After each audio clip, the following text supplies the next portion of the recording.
Hello students, welcome back to the site of resonance. In the previous lecture we have started a new chapter, that was sound, and we have discussed about this sound, that what sound basically means, how sound moves, that what are waves and what is vibration of particle, what is vibration, what are waves, and what is basically sound is. Now today we will going to begin with the classification of waves. So for the thing that we will going to start is the classification of waves.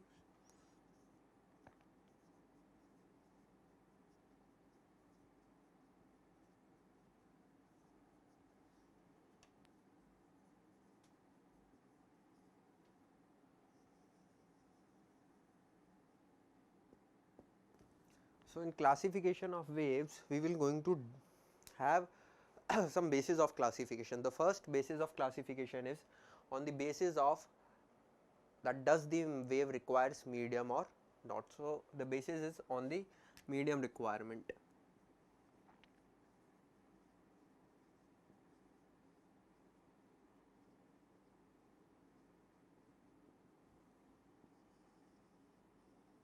So on the basis of medium requirement, waves has been bifurcated into two parts.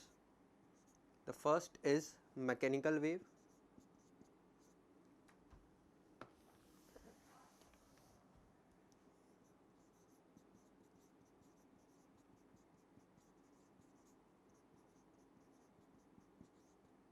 And the second is non-mechanical wave.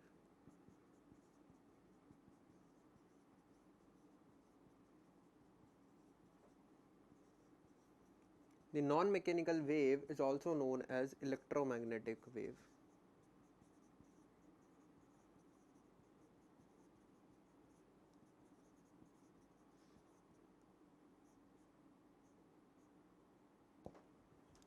So we have divided waves into two parts. One are mechanical waves and the other are non-mechanical waves on the basis of the requirement of medium. See, the mechanical waves are the waves which do require medium. Mechanical waves do require medium.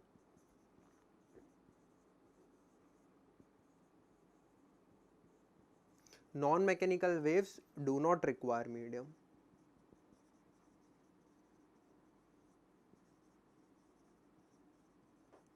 Now see, what are mechanical waves? Mechanical waves are those waves which require medium for their propagation. Means एक ऐसी wave जिसको propagate होने के लिए, मतलब जिसको travel होने के लिए medium की requirement है. That medium can be either solid or liquid or gas. तो कोई सा भी medium हो, लेकिन medium हो, चाहे वो solid हो या liquid हो या gas हो, कुछ भी हो, पर मीडियम होना चाहिए. किनको ट्रैवल करने के लिए? मैकेनिकल वेव्स को ट्रैवल करने के लिए. तो mechanical waves can only propagate through some medium. इनको मीडियम की रिक्वायरमेंट है एक पॉइंट से दूसरे पॉइंट पे जाने के लिए. तो वेव जो मीडियम में ही ट्रैवल कर सकती है, उन वेव्स को हमने बोला है मैकेनिकल वेव्स. और जो मीडियम की रिक्वायरमेंट नहीं है जिन वेव्स को ट्रैवल करने के लिए, दे can also travel through vacuum. ये वैक्यूम में ट्रैवल नहीं कर सकती, कोई मीडियम चाहिए इनको, या तो सॉलिड हो या लिक्विड हो या गैस, मतलब कुछ पार्टिकल्स होने चाहिए मीडियम के अंदर, तभी ये ट्रैवल कर पाएगी. But these waves they do not require any medium to travel. They can also travel through vacuum. They can travel through vacuum. ये वैक्यूम में भी ट्रैवल कर लेगी. सॉलिड लिक्विड गैस में तो कर ही लेगी, वैक्यूम में भी ट्रैवल कर सकती है. कौन सी? Non mechanical waves. कौन सी? नॉन मैकेनिकल वेव्स या फिर इलेक्ट्रोमैग्नेटिक वेव्स. लेकिन जो मैकेनिकल वेव्स है, इनको ट्रैवल करने के लिए कोई ना कोई मीडियम की रिक्वायरमेंट है, चाहे वो सॉलिड हो, लिक्विड हो या गैस हो. बट नॉन मैकेनिकल वेव या इलेक्ट्रोमैग्नेटिक वेव को ट्रैवल करने के लिए किसी भी मीडियम की रिक्वायरमेंट नहीं है, ये वैक्यूम के थ्रू भी ट्रैवल कर सकती है. अब जो मैकेनिकल वेव्स है, इसके अपने पास कुछ examples, and the examples are like sound wave. अब जो हमारी साउंड वेव है जो हम पढ़ेंगे, वो एक टाइप की मैकेनिकल वेव है. वो क्या है? Mechanical wave. इसको ट्रैवल करने के लिए मीडियम की रिक्वायरमेंट है, मतलब ये वैक्यूम के थ्रू ट्रैवल नहीं कर सकती, कोई ना कोई मीडियम की प्रेजेंस इसको रिक्वायर्ड है टू ट्रैवल. सो पहला example sound wave. Second, waves on water. So water waves जो कि आप ओशियंस और सीज में देखते हो. Third, wave on string.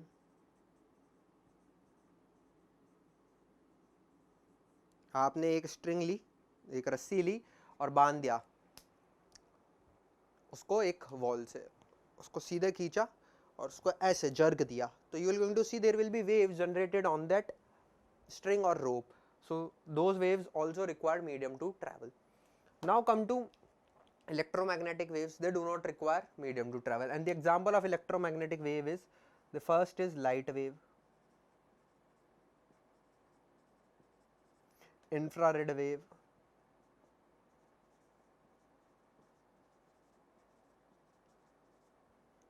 Okay, light wave, infrared wave etcetera, बहुत सारी इलेक्ट्रोमैग्नेटिक वेव्स होती है, इनको मीडियम की रिक्वायरमेंट नहीं होती ट्रैवल करने के लिए, वैक्यूम से भी ट्रैवल कर सकती है। इनको मीडियम की रिक्वायरमेंट होती है ट्रैवल करने के लिए, वैक्यूम से ट्रैवल नहीं कर सकती। तो मैकेनिकल वेव्स वो वेव्स जिनको मीडियम की रिक्वायरमेंट है ट्रैवल करने के लिए, और नॉन मैकेनिकल वेव्स वो वेव्स जिनको मीडियम की रिक्वायरमेंट नहीं है ट्रैवल करने के लिए, वैक्यूम से भी ट्रैवल कर सकती है, वैक्यूम से ट्रैवल नहीं कर सकती। इनके एग्जाम्पल हमने देखे साउंड वेव, वाटर वेव और वेव ऑन स्ट्रिंग, और इसके एग्जाम्पल देखे light wave, infrared wave etcetera. So electromagnetic wave या फिर नॉन मैकेनिकल वेव को ट्रैवल करने के लिए मीडियम की रिक्वायरमेंट नहीं है। अब जो इलेक्ट्रोमैग्नेटिक वेव होती है ना, इनकी स्पीड बहुत हाई होती है, इनकी स्पीड बहुत हाई होती है। For example the speed of light is 3 × 10⁸ metre per second. तो इलेक्ट्रोमैग्नेटिक वेव की जो स्पीड है वैक्यूम के अंदर, that is 3 × 10⁸ metre per second. इनकी स्पीड कम होती है, जैसे कि साउंड की स्पीड अगर मैं बात करूं एयर के अंदर, it is approximately at room temperature 340 metre per second. तो 340 मीटर पर सेकेंड और 3 × 10⁸ मीटर पर सेकेंड वैक्यूम या फिर एयर में। तो you can see the difference in the speed. तो ये स्लो वेव्स होती है, they are fast moving waves. ये जो वेव्स होती है बच्चों, इनकी फ्रीक्वेंसी कम होती है, इनकी फ्रीक्वेंसी क्या होती है, कम, और इनकी वेवलेंथ क्या होती है, ज़्यादा। और इन वेव्स की फ्रीक्वेंसी ज़्यादा होती है और वेवलेंथ क्या होती है, कम होती है। तो इनकी वेवलेंथ कम होती है और फ्रीक्वेंसी ज़्यादा होती है, लेकिन मैकेनिकल वेव्स की फ्रीक्वेंसी कम होती है और वेवलेंथ क्या होती है, ज़्यादा होती है। ठीक है, तो ये है मैकेनिकल वेव्स, ये है नॉन मैकेनिकल वेव्स। इनको मीडियम की रिक्वायरमेंट है ट्रैवल करने के लिए, सॉलिड, लिक्विड या गैस कुछ चाहिए इनको ट्रैवल करने के लिए, उसके थ्रू ही ये ट्रैवल कर सकती है। इनको किसी भी मीडियम की रिक्वायरमेंट नहीं है। यहाँ पे जो एनर्जी का ट्रांसफर होएगा वेव के अंदर, वो पार्टिकल टू पार्टिकल होगा, क्योंकि मीडियम है। तो एक पार्टिकल से दूसरे पार्टिकल एनर्जी जाएगी, उससे तीसरे पार्टिकल पे जाएगी। लेकिन यहाँ पे मीडियम की रिक्वायरमेंट नहीं है, यहाँ पे वेरिंग इलेक्ट्रोमैग्नेटिक फील्ड रहती है, इलेक्ट्रिक फील्ड और मैग्नेटिक फील्ड वेरी करती है, उसकी वजह से यहाँ पर डिस्टर्बेंस ट्रैवल करता है, मतलब एनर्जी ट्रांसफर होती है। Okay, that is electromagnetic wave and that was mechanical wave. I hope you have understood the mechanical wave and electromagnetic wave, that is non-mechanical wave. Now we can bifurcate waves into some more parts, but the basis will be changed on which we will going to bifurcate. यहाँ हमने medium requirement के according bifurcation करा था. The first bifurcation was according to the medium requirement. The second bifurcation will be according to the vibration of particle, that in which direction particles are vibrating. So on the basis of vibration of particle, direction of vibration of particle,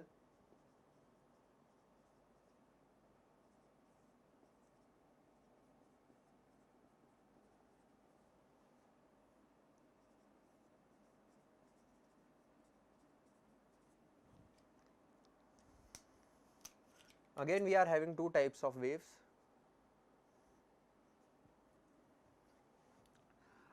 The first is the longitudinal wave,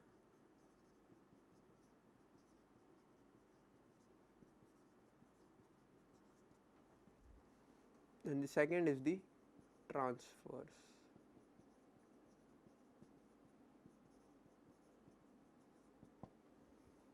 Okay, now the mechanical waves can be either longitudinal or transverse, but the non-mechanical or the electromagnetic waves is always transverse only.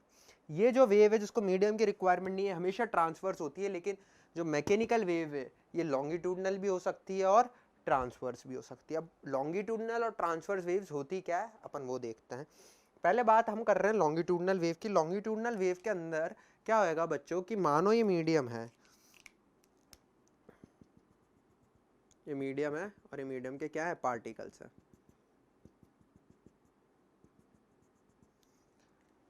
तो मानो कोई disturbance आया, मतलब कोई wave आई और wave इस direction में propagate कर रही है, ये वेव की डायरेक्शन है, वेव के प्रोपोगेशन की डायरेक्शन, मतलब वेव इस डायरेक्शन में मूव कर रही है।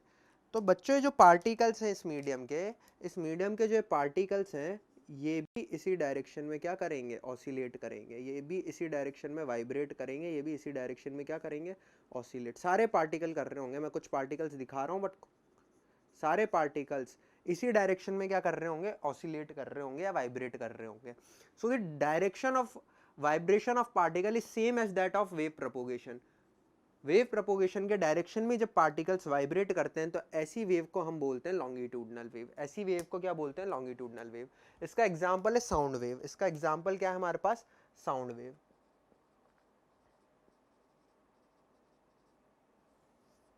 Sound wave is a type of longitudinal wave. इसके अंदर क्या होता है, जो पार्टिकल्स वाइब्रेट करते हैं वो उसी डायरेक्शन में करते हैं जिस डायरेक्शन में वेव मूव कर रही है। अगर वेव इधर मूव कर रही है तो पार्टिकल्स ऐसे वाइब्रेट करेंगे, वेव ऊपर मूव कर रही होती तो पार्टिकल्स ऐसे वाइब्रेट करते हैं, वेव आपकी तरफ मूव कर रही होती तो पार्टिकल्स ऐसे वाइब्रेट करते हैं। ठीक है, तो इसके अंदर पार्टिकल्स कैसे वाइब्रेट करते हैं, in the same direction as that of wave propagation. अब हम आते हैं ट्रांसवर्स वेव पे। ट्रांसवर्स वेव में क्या होता है,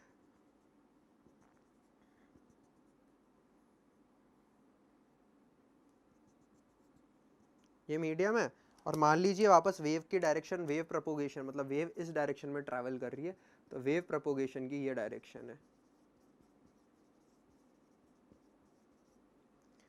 बट इसके अंदर जो पार्टिकल्स हैं वो perpendicular to the direction of wave propagation vibrate करेंगे। इसके अंदर जो पार्टिकल्स है that will going to vibrate in the direction perpendicular to that of wave propagation.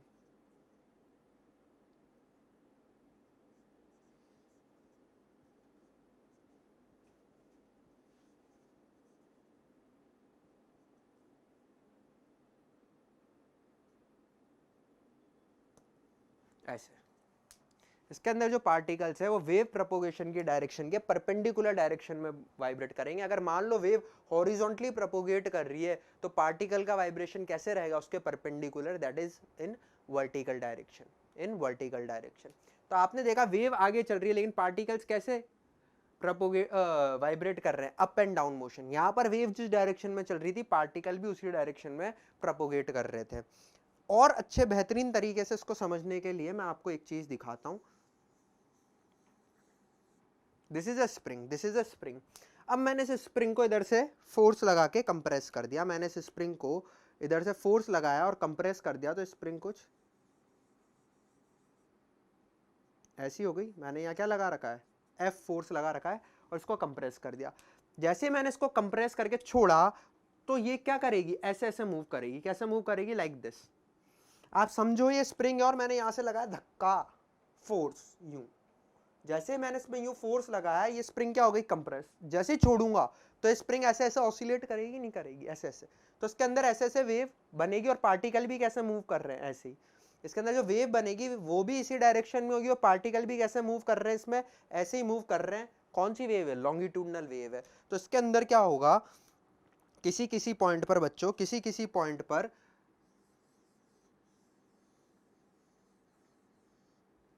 देखो यहाँ पे तो डेंसिटी ज्यादा है, किसी किसी पॉइंट पे पार्टिकल्स पास पास आ जाएंगे। यहाँ देखो पार्टिकल्स पास पास है और यहाँ पार्टिकल्स दूर दूर है, फिर यहाँ पार्टिकल्स पास पास है। ऐसे यहाँ भी होगा, जैसा स्प्रिंग में हुआ है वैसा एयर में भी होगा। जैसे ही मैं कुछ बोलूंगा या मैंने मानो किसी चीज से ऐसे धक्का दिया तो कुछ पार्टिकल्स तो पास पास आ जाएंगे और कुछ पार्टिकल्स दूर दूर चल जाएंगे। कुछ पार्टिकल्स पास पास आ जाएंगे क्योंकि वाइब्रेट कर रहे हैं।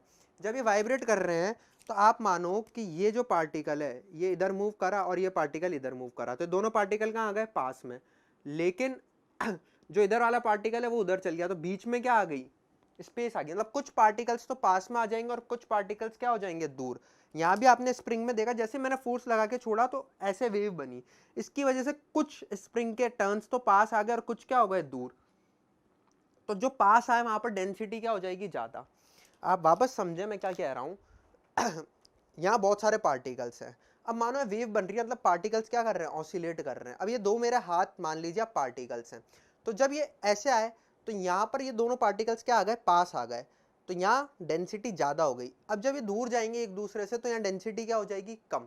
तो जहां डेंसिटी ज्यादा रहती है, जहां पार्टिकल्स पास पास आ जाते हैं, वहां डेंसिटी बढ़ जाती है। जहां डेंसिटी बढ़ जाती है उसको मैं बोलता हूं कंप्रेशन। उसको क्या बोलता हूं? कंप्रेशन। जहां डेंसिटी भी ज्यादा रहेगी, और आपको एक बात बता दूं, डेंसिटी के साथ प्रेशर भी ज्यादा रहता है। जहां पार्टिकल्स पास पास आ जाते हैं, जब साउंड चलेगी ना, या ये लॉन्गिट्यूडनल वेव चलेगी, तो पार्टिकल्स कुछ इस तरीके से होंगे, मैं आपको यहां दिखाता हूं।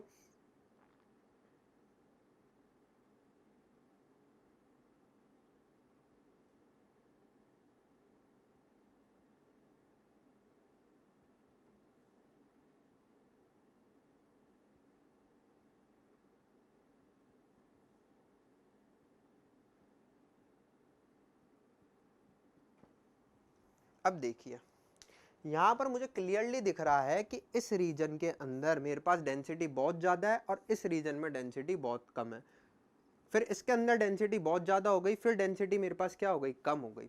तो जहां पर मैक्सिमम डेंसिटी होती है, जहां पर मैक्सिमम डेंसिटी होती है, और मैक्सिमम डेंसिटी भी होती है, और यही मैक्सिमम प्रेशर भी होता है, यही मैक्सिमम प्रेशर भी होता है। मतलब जहां पे पार्टिकल्स पास पास रहते हैं, वहां डेंसिटी भी ज्यादा हो जाती है और प्रेशर भी ज्यादा हो जाता है। इसको मैं बोलता हूं कंप्रेशन। क्या बोलता हूं? कंप्रेशन। और जहां पार्टिकल्स दूर दूर रहते हैं, वहां पे डेंसिटी क्या रहती है? मिनिमम। तो मिनिमम डेंसिटी, और मिनिमम ही रहता है यहां प्रेशर भी। इसको बोलते हैं रेयरफैक्शन। इसको क्या बोलते हैं बच्चों? रेयरफैक्शन।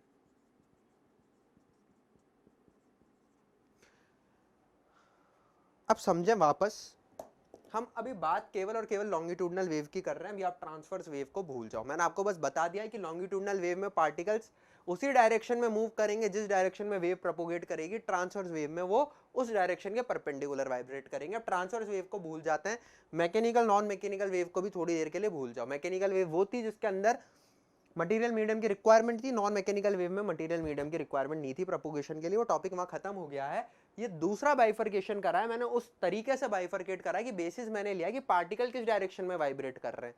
तो इसके अंदर मैंने देखा लॉन्गिट्यूडनल वेव में कि पार्टिकल उसी डायरेक्शन में वाइब्रेट करेंगे जिसके अंदर साउंड ट्रैवल कर रही है। उसी डायरेक्शन में जब पार्टिकल वाइब्रेट कर रहे हैं, मतलब ऐसे ऐसे वाइब्रेट कर रहे हैं पार्टिकल, तो कहीं कहीं स्पेस के अंदर पार्टिकल्स पास पास आ जाएंगे और कहीं कहीं वो दूर दूर होंगे। जहां दूर दूर होंगे वहां डेंसिटी कम होगी। जहां डेंसिटी कम होगी वहां प्रेशर भी कम रहता है, उसको बोलते हैं रेयरफैक्शन। और जहां पार्टिकल्स पास पास रहेंगे वहां डेंसिटी भी ज्यादा रहेगी, उसको बोलते हैं कंप्रेशन। वहां प्रेशर भी ज्यादा रहता है। तो जब लॉन्गिट्यूडनल वेव चलती है ना बच्चों, तो compression rarefaction, compression rarefaction, compression rarefaction, ये होता है। क्या होता है? Compression rarefaction, compression rarefaction, compression rarefaction. Compression और रेयरफैक्शन की फॉर्म के अंदर ये वेव आगे चलती है, कंप्रेशन और रेयरफैक्शन। कंप्रेशन बनता है जब पार्टिकल्स पास आ जाते हैं तो डेंसिटी मीडियम की ज्यादा हो जाती है और प्रेशर ज्यादा बढ़ जाता है, वो कंप्रेशन कहलाता है। रेयरफैक्शन जब मिनिमम डेंसिटी और मिनिमम प्रेशर हो। तो जो लॉन्गिट्यूडनल वेव है वो किस फॉर्म में चलेगी? Compression rarefaction, compression rarefaction. Spring में भी देखा, जैसे मैंने इसको दबाकर छोड़ा तो कंप्रेशन रेयरफैक्शन, कंप्रेशन रेयरफैक्शन की फॉर्म में स्प्रिंग ऐसे ऐसे होती रहेगी। कभी तो पार्टिकल्स पास आ जाएंगे किसी किसी पोजीशंस पे, किसी किसी पोजीशंस पे ये दूर रहेंगे। That is known as longitudinal wave. ये कैसे चलेगी? कंप्रेशन और रेयरफैक्शन की फॉर्म में। कैसे चलेगी? कंप्रेशन और रेयरफैक्शन की फॉर्म में। जहां मैक्सिमम डेंसिटी होगी उसको कंप्रेशन बोलते हैं, जहां मिनिमम डेंसिटी होगी उसको रेयरफैक्शन बोलते हैं। रेयरफैक्शन में प्रेशर मिनिमम होता है और कंप्रेशन में प्रेशर मैक्सिमम होता है। एक कंप्रेशन से लेके सक्सेसिव कंप्रेशन के बीच की डिस्टेंस को वेवलेंथ बोलते हैं, जो कि हम आगे डिस्कस भी करेंगे। लेकिन अभी भी आप समझ लीजिए, ये कंप्रेशन है, ये रेयरफैक्शन है, कंप्रेशन है, रेयरफैक्शन। सो एक कंप्रेशन से लेके सक्सेसिव कंप्रेशन के बीच की डिस्टेंस को हम बोलते हैं वेवलेंथ। क्या बोलते हैं? वेवलेंथ। या फिर आप ऐसे समझ लीजिए, एक रेयरफैक्शन से लेके सक्सेसिव रेयरफैक्शन के बीच की डिस्टेंस को बोलते हैं वेवलेंथ।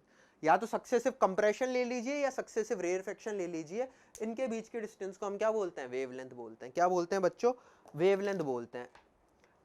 आई होप आपको लॉन्गिट्यूडनल वेव समझ में आई होगी। Now we are moving towards the transverse wave. अब हम किसकी तरफ मूव कर रहे हैं? ट्रांसवर्स वेव की तरफ। आप इधर देखिए, ट्रांसवर्स वेव।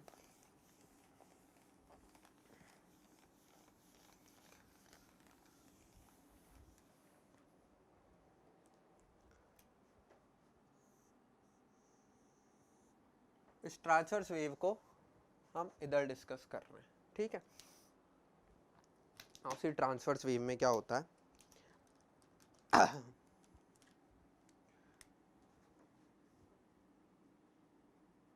ये एक वॉल है और इससे मैंने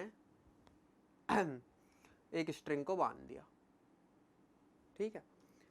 now I have given a sudden jerk at this point, I have applied it a jerk at this and. जैसे ही मैं जर्क अप्लाई करूंगा, ऐसे ऐसे जर्क अप्लाइड करा, मतलब मैंने मान लीजिए वहां से लेकर यहां तक मेरे पास एक रोप है और मैंने ऐसे जर्क अप्लाइड करा। जैसे ही मैं ऐसे जर्क अप्लाइड करूंगा, you will going to see that there will be a wave setup in this.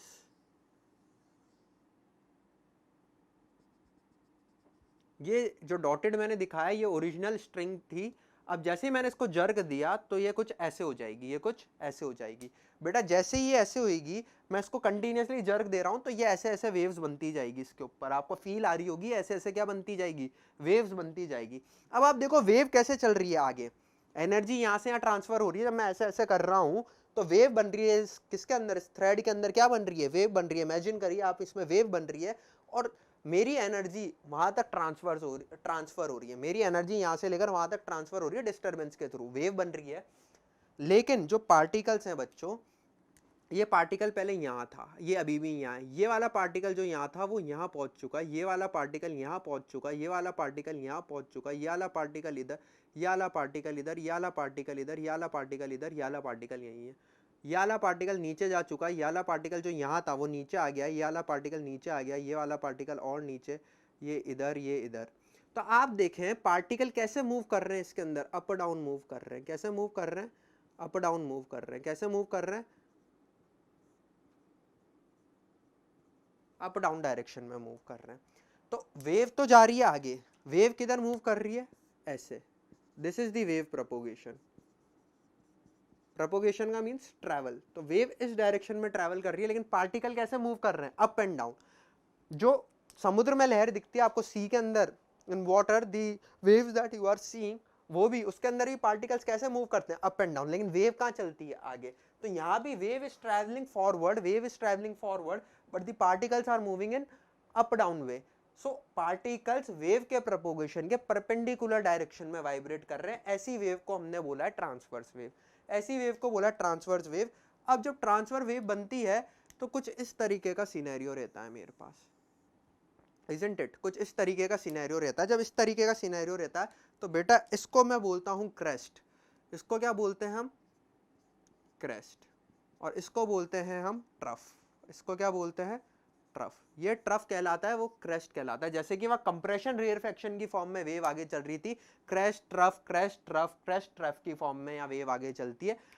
Longitudinal wave compression rarefaction, compression rarefaction, और transverse wave crest trough, crest trough, crest trough. तो ये भी क्या हो जाएगा मेरे पास, क्रेस्ट ही हो जाएगा। ये भी क्या हो जाएगा, क्रेस्ट ही हो जाएगा।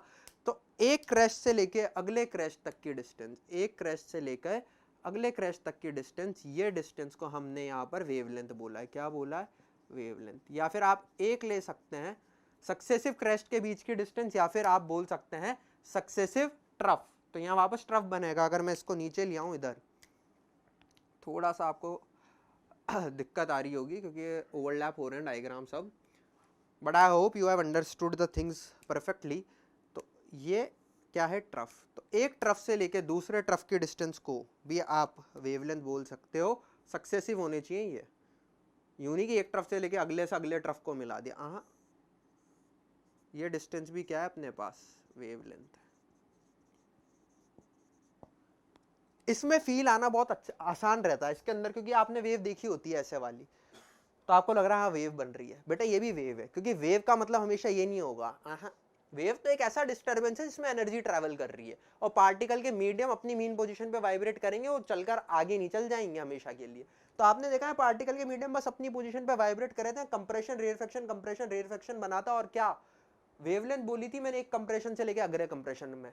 कंप्रेशन में क्या रहता है बच्चों, मैक्सिमम डेंसिटी रहती है और मैक्सिमम प्रेशर रहता है। रेयरफेक्शन में मिनिमम डेंसिटी रहती है, मिनिमम प्रेशर रहता है। वहीं अगर मैं बात करूं ट्रांसवर्स वेव की, ट्रांसफर वेव में बनता है crest trough, crest trough, crest trough की फॉर्म में चलती है। एक क्रेस्ट से लेके सक्सेसिव क्रेस्ट की डिस्टेंस वेवलेंथ, या फिर एक ट्रफ से लेके सक्सेसिव ट्रफ की बीच की डिस्टेंस वेवलेंथ। जो साउंड वेव है that is a type of longitudinal wave. जो साउंड वेव है कौन सी वेव है बच्चों, लॉन्गिट्यूडनल वेव है। और transverse wave, electromagnetic wave generally transverse wave होती है। लाइट वेव क्या है? Transfer wave. जो स्ट्रिंग पे वेव बन रही है वो क्या है? Transverse wave. जो अपनी on the surface of water बन रही है in sea and oceans, that is also a transverse wave. तो ये बहुत सारे ट्रांसवर्स वेव के एग्जांपल है। लॉन्गिट्यूडनल वेव का साउंड, या फिर आप स्प्रिंग को ऐसे कंप्रेस करके छोड़ेंगे तो उसके अंदर जो वेव बनेगी वो कौन सी वेव होगी? Longitudinal wave. हमने जब पढ़ा था मैकेनिकल नॉन मैकेनिकल वेव, तो बच्चों जो मैकेनिकल वेव है वो ये भी हो सकती है और ये भी हो सकती है, ट्रांसवर्स भी हो सकती है और लॉन्गिट्यूडनल भी हो सकती है। आपने देखा जो स्ट्रिंग के ऊपर वेव बन रही है वो कैसी वेव है? मैकेनिकल, मीडियम की रिक्वायर है, और कैसी है? ट्रांसवर्स। और जो साउंड है वो भी कैसी है? मैकेनिकल, और कैसी है? लॉन्गिट्यूडनल, क्योंकि पार्टिकल्स ऐसे वाइब्रेट कर रहे हैं और मीडियम की रिक्वायर है। लेकिन जो नॉन मैकेनिकल वेव है जिसको मीडियम की रिक्वायरमेंट नहीं होती, वो केवल और केवल ट्रांसवर्स होती है, वो कभी भी लॉन्गिट्यूडनल नहीं होती, वो कभी भी लॉन्गिट्यूडनल नहीं होती। तो हमने क्या पढ़ा? हमने पढ़ा मैकेनिकल नॉन मैकेनिकल वेव। हमने उसके डिफरेंस भी देखे कि मैकेनिकल वेव क्या होती है, नॉन मैकेनिकल वेव क्या होती है, किसकी स्पीड ज़्यादा होती है, किसकी स्पीड कम होती है, किसकी फ्रीक्वेंसी वेवलेंथ कैसी होती है और किसकी फ्रीक्वेंसी वेवलेंथ कैसी होती है, और हमने उसके एग्जांपल्स भी देखे। अब हमने पढ़ा लॉन्गिट्यूडनल वेव और ट्रांसवर्स वेव। क्या पढ़ा? लॉन्गिट्यूडनल वेव और ट्रांस। लॉन्गिट्यूडनल वेव में जिस डायरेक्शन में वेव प्रोपोगेट कर रही है, पार्टिकल्स भी उसी डायरेक्शन में वाइब्रेट करेंगे। क्या बनेगा यहाँ? Compression, rarefaction, compression, rarefaction, compression, rarefaction. Compression से लेके अगले कंप्रेशन के बीच की डिस्टेंस को वेवलेंथ बोलूंगा, या फिर रेयरफेक्शन से लेके अगले रेयरफेक्शन के बीच के डिस्टेंस को वेवलेंथ बोलूंगा। और ट्रांसवर्स वेव में क्या होता है? Crest trough, crest trough. इसमें पार्टिकल वेव के प्रोपोगेशन की डायरेक्शन के परपेंडिकुलर वाइब्रेट करेंगे। यहाँ क्या बनेंगे? Crest trough, crest trough. Crest से लेके अगले क्रेस्ट, सक्सेसिव क्रेस्ट के बीच के डिस्टेंस को वेवलेंथ बोलेंगे, या एक ट्रफ से लेके सक्सेसिव ट्रफ के बीच के डिस्टेंस को क्या बोलेंगे? वेवलेंथ बोलेंगे।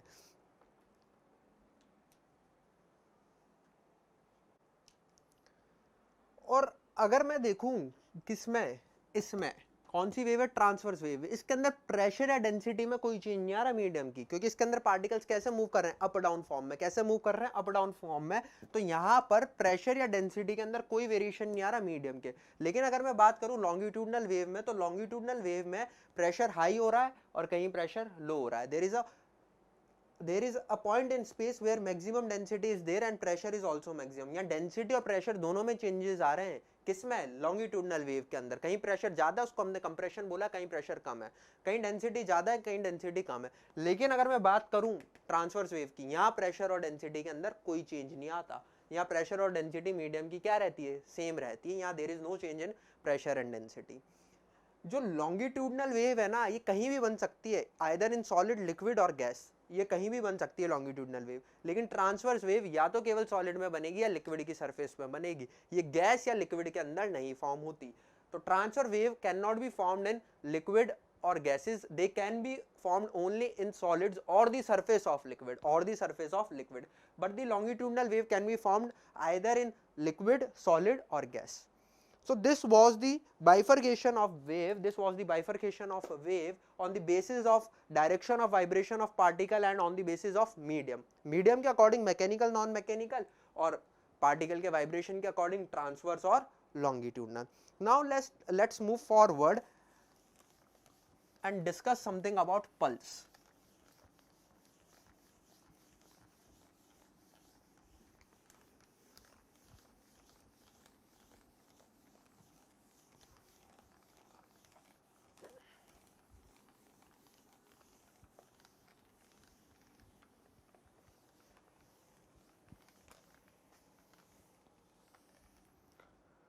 Now we are going to talk about pulse. What is pulse?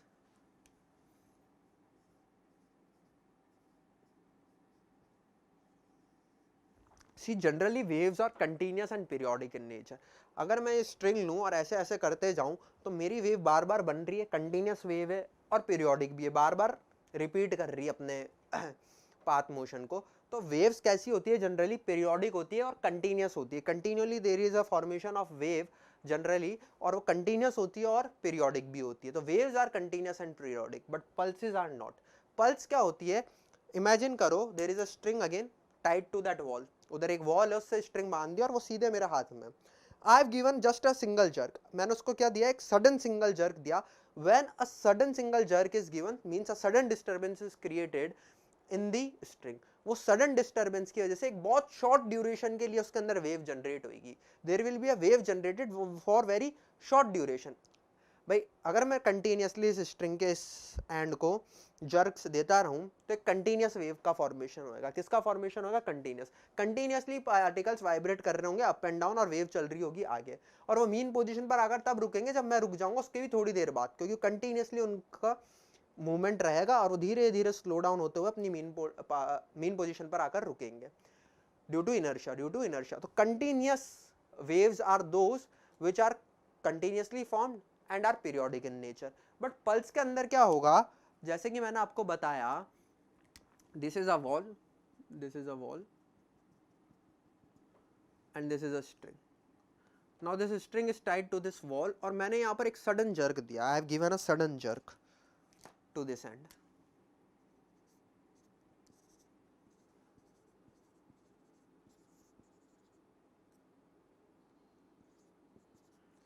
and as soon as I will going to give a sudden jerk, there will be a formation of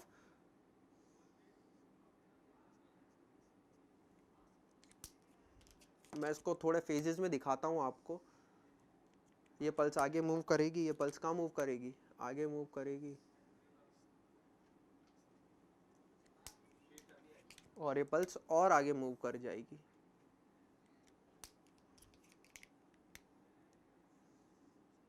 C now मैंने जैसे इसको sudden jerk दिया तो एक short duration की wave बनी, a very short duration wave कुछ इस तरीके से बनी। लेकिन अगर मैं इसको कंटिन्यूस डिस्टरबेंस क्रिएट करता रहता तो कुछ इस तरीके की वेव बनती, कुछ इस तरीके की वेव बनती। ये जो वेव है this is continuous wave, this is continuous periodic wave.